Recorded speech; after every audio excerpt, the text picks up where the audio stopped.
हम लोग एक एलिफेंट को मतलब पोर्ट्रेट कर रहे हैं, एलिफेंट कॉन्फ्लिक्ट को पोर्ट्रेट कर रहे हैं, तो कभी कभी क्या होता है सर कि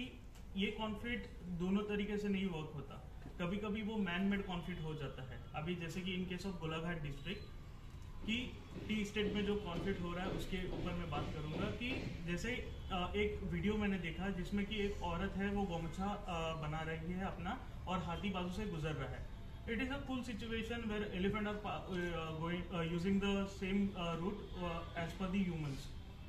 तो हाथी आराम से जा रहा है और कुछ कॉन्फ्लिक्ट नहीं हो रहा। और सेकेंड वीडियो जो देखा हो मैंने रिसेंटली जिसमें कि एक लड़का जो है हाथी के पीछे चप्पल लेके भाग रहा है। तो ये जो चीज है ये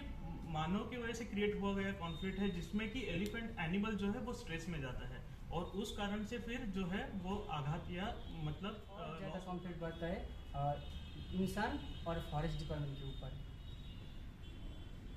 तो इसलिए अवेयरनेस सिर्फ एनजीओ को भी करना जरूरी है, लेकिन एनजीओ के साथ जैसे मीडिया है, गांव के जो पंचायत है, फॉरेस्ट डिपार्टमेंट है, पंचायत के जितने भी लोग हैं, ये सब एक साथ मिलके करने से ये जो जितने भी कॉन्फ्लिक्ट होता है नेगेटिव इंटरेक्शन सब मिलके करने से कम होगा। सिर्फ एनजीओ, सिर्फ मीडिया, सिर्फ फॉरेस्ट डिपार्टमेंट करने से कुछ भी नहीं होगा, सबको मिलके करना चाहिए। इसलिए हमारे उधर क्या है, मैं पिछले 3 साल से कम्युनिटी के ऊपर काम कर रहा हूँ जहाँ पर ज़्यादा कॉन्फ्लिक्ट है, जहाँ पर ज़्यादा क्रॉप लॉस होता है फॉरेस्ट के आसपास में, वहाँ पर सोलर फेंस लगाने का काम करता हूँ या एनजीओ के साथ मिलके लगाता हूँ, ताकि ये भी देखना पड़ता है कि आप जो सोलर फेंस लगा रहे हो वो हाथी का कॉरिडोर के अंदर पड़ता है कि नहीं, वो भी ध्यान रखना आया था। वो किसी को फर्क नहीं पड़ता है क्योंकि अफवाह फैलाया गया था कि ये डिपार्टमेंट ने लेकर यहाँ पर छोड़ दिया है एक न्यूज़ वाले ने, और दूसरे वाले ने क्या बोला कि ये मेडिटर हो गया, इंसान को खाता है और बाकी किसी को आदमखोर हो गया है। तो ये 2 न्यूज़ के कारण लास्ट में जो नेगेटिव इंट्रोडक्शन है ना इतना बढ़ गया कि क्राउड को पुलिस, फॉरेस्ट डिपार्टमेंट, बीएसएफ ने भी इसको रोक नहीं सका। उसके कारण दोनों में मुठभेड़ होने के कारण 13-14 लोग इंजर हो गए, उसमें 2 का डेथ हो गया इंसान का और 2 ब्लैक बेयर को मार दिया इंसान ने। तो ऐसा बहुत कुछ है। हाथी भी मतलब एक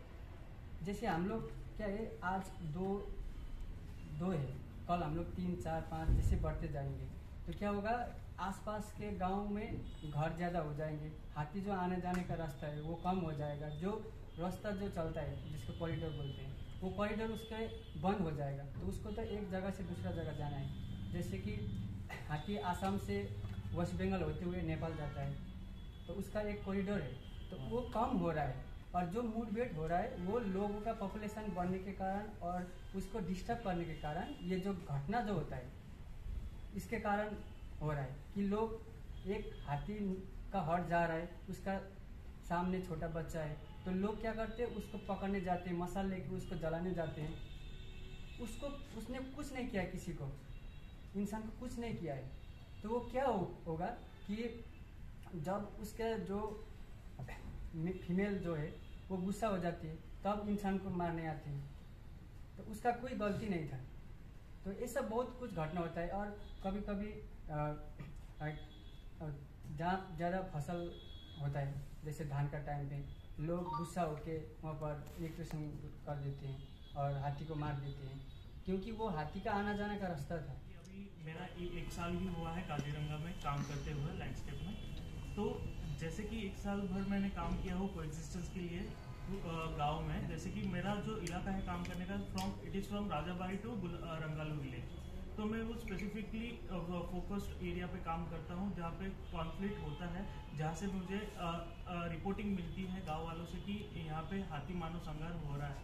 मतलब negative interaction, not the true conflict like which happens in West Bengal and other states like that. So जैसे ही मुझे जो इन्फॉर्मेशन आती है तो हम लोग उनको हेल्प करते हैं जाके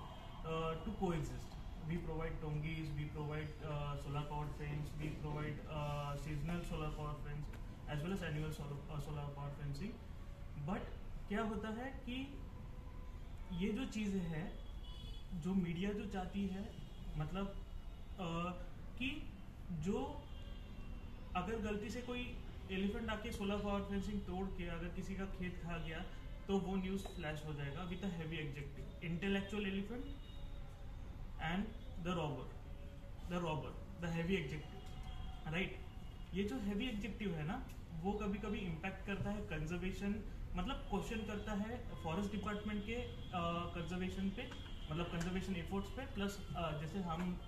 एनजीओज है उनके कंजर्वेशन एफर्ट्स पे। तो इस हिसाब से जो मतलब हम जिस प्रोजेक्ट पे काम करना चाहते हैं, और नहीं तो हम जिस फोकस एरिया में काम करना चाहते हैं, उसके लिए जो निधि जो डेवलप होता है उसमें भी कभी कभी रोक लग जाती है, क्योंकि जो मैसेज जाता है टेरेन से, अभी स्पेसिफिक टेरेन से अगर कोई मैसेज गया कि यहाँ पे एक चीज़ हुई थी बट किसी कारण से वो चीज़ ना हो पाई, पर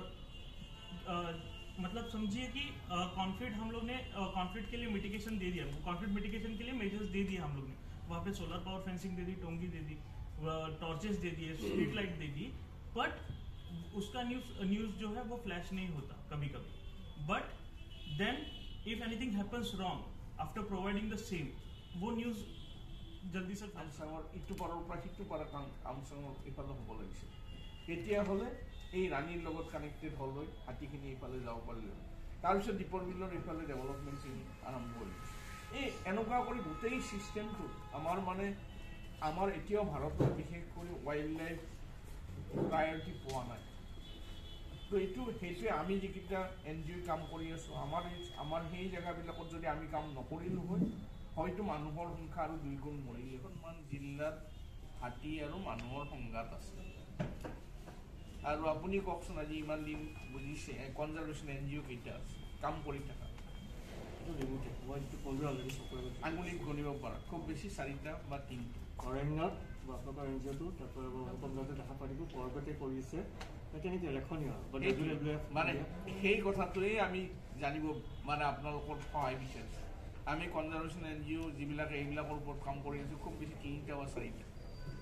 আমি য'ত কাম কৰি আছোঁ, আজি ধৰক এখেতসকলে WWF কাম কৰি আছে পাৰ্টিকুলাৰ এটা ফ'কাছ এৰিয়া, বিশ্বনাথ সেই নৰ্থ বেংকৰ এইখিনি আমি কৰি আছোঁ,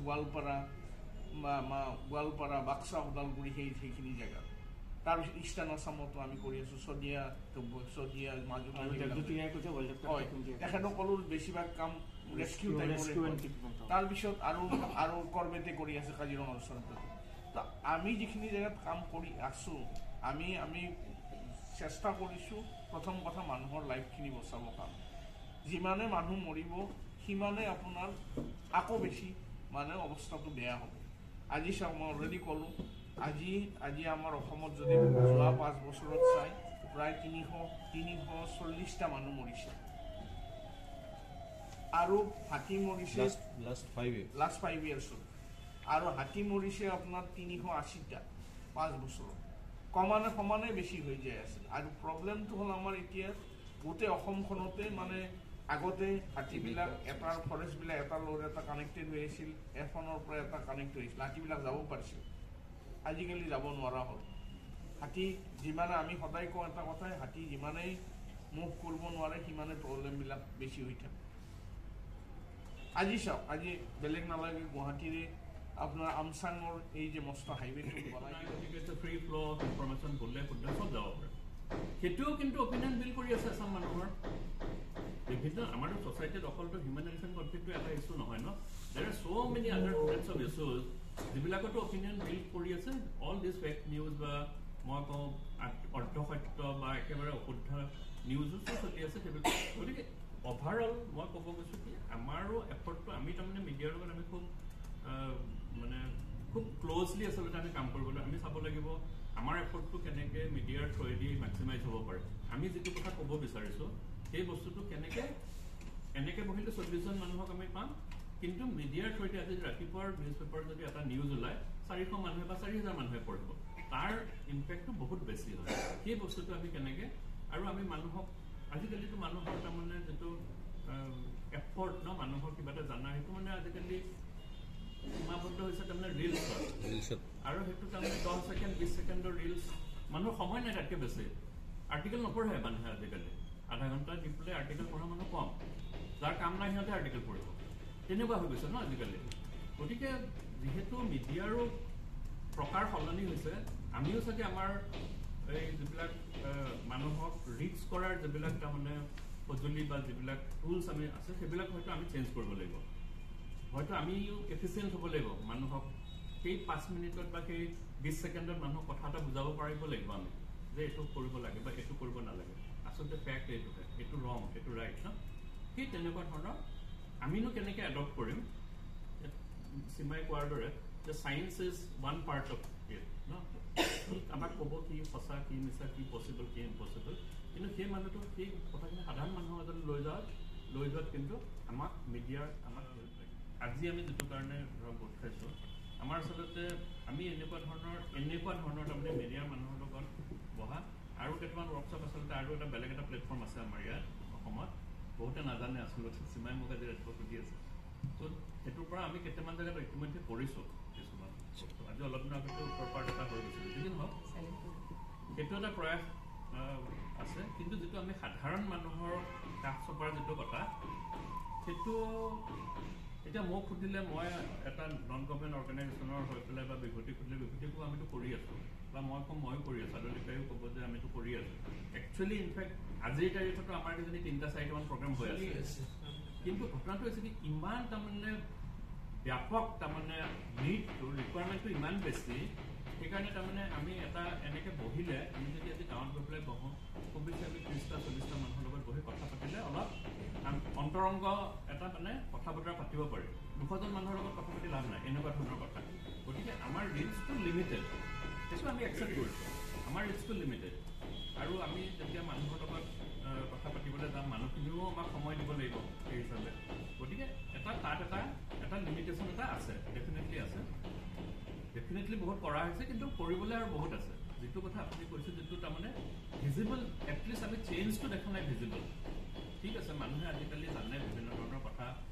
আলোচনা হয় নিউজ পেপাৰত ওলাই মানে কি কথাটো আলোচনা হয় কিন্তু সেই বস্তুটোৰ মানে পজিটিভ তাৰমানে আস্পেক্টটো যিটো সেইটো কিন্তু আমি দেখিবলৈ নাপাওঁ বা খুব কম দেখিবলৈ পোৱা যায় পোৱা নহয় বিভিন্ন ক্ষেত্ৰত আমি দেখিব পাৰিছোঁ আচলতে সেই কথাটোৱে আমি মানে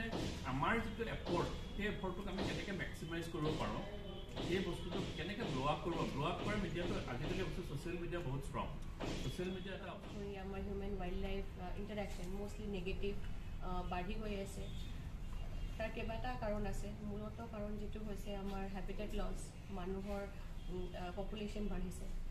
আৰু সেই গোটেইখিনি বস্তু এড্ৰেছ কৰাৰ কাৰণে আমি যিকোনো এটা পদ্ধতিৰ অকল ছায়েন্স লৈ পেলাই বা অকল প্ৰটেষ্ট কৰি পেলাই আমি আগবাঢ়িব নোৱাৰোঁ আমাৰ এটা আমি মানে আমাৰ কনজাৰ্ভেশ্যনিষ্টবোৰে আমি টাৰ্ম কৰোঁ যে আমাৰ কি লাগে we need a multi prong and multi stakeholder approach আৰু মিডিয়া এটা বহুত গুৰুত্বপূৰ্ণ তাৰে ভিতৰত ষ্টেক হোল্ডাৰ মই মিডিয়াৰ কি দায়িত্ব সেইটো ক'বলৈ অহা নাই কিন্তু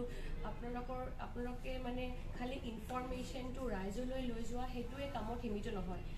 you have the power and the capacity to build opinion আমি কেনেকৈ কনজাৰ্ভেশ্যনৰ ছাপৰ্ট গাৰ্নাৰ কৰিব পাৰোঁ পলিচি মেকাৰলৈকে আমি ৰিচ কৰিব পাৰোঁ চ' আমাৰ মিডিয়াৰ ৰোলটো অকল ইনফৰমেশ্যন বিলোৱাটো নহয় তাতকৈ বহুত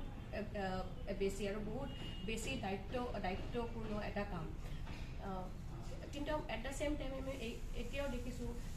যে কেতিয়াবা লেক অফ এৱাৰনেছ হ'ব পাৰে কেতিয়াবা আমি এনেকৈ সুযোগ সুবিধা নাপাবও পাৰোঁ যে বস্তুটো যিদৰে কনজাৰ্ভেশ্যনিষ্টে যাতে চবেই উপকৃত হয় যেনেকৈ আগবঢ়াই লৈ যাব বিচাৰিছে বহুত ক্ষেত্ৰত এইটো হোৱা নাই চবৰ নিজৰ কাৰণ থাকিব পাৰে তো সেইটো কিয় হোৱা নাই বা এইটো আমি কি কৰিলে সেইটো আমি নিৰ্মূল কৰিব পাৰোঁ তো আজি এই উদ্দেশ্যৰে আমি ইয়াতে চবে গোট খাইছোঁ যে আমাৰ সংবাদ মাধ্যমে কেনেকৈ আগবাঢ়ি আহিব লাগিব বা কি ভূমিকা পালন কৰি আহিছে বা আগন্তুক সময়লৈ পালন কৰি থাকিব যাতে আমি এই human wild life interaction mostly negative সেইখিনি নিৰাময় কৰিব পাৰোঁ আৰু তাৰ লগতে মানে এটা আমি সংৰক্ষণক উপকৃত কৰিব পাৰোঁ এইখিনি কৈয়ে মই আজি প্ৰথম প্ৰশ্নলৈ আগবাঢ়ি যাওঁ কিন্তু আমাৰ যিটো ছেটআপ হৈছে আমি এটা খুব ফৰ্মেল ছেটআপ ৰখা নাই এটা ইনফৰ্মেল ৰাখিছোঁ যাতে ইণ্টাৰেকশ্যনটো বেছি হয়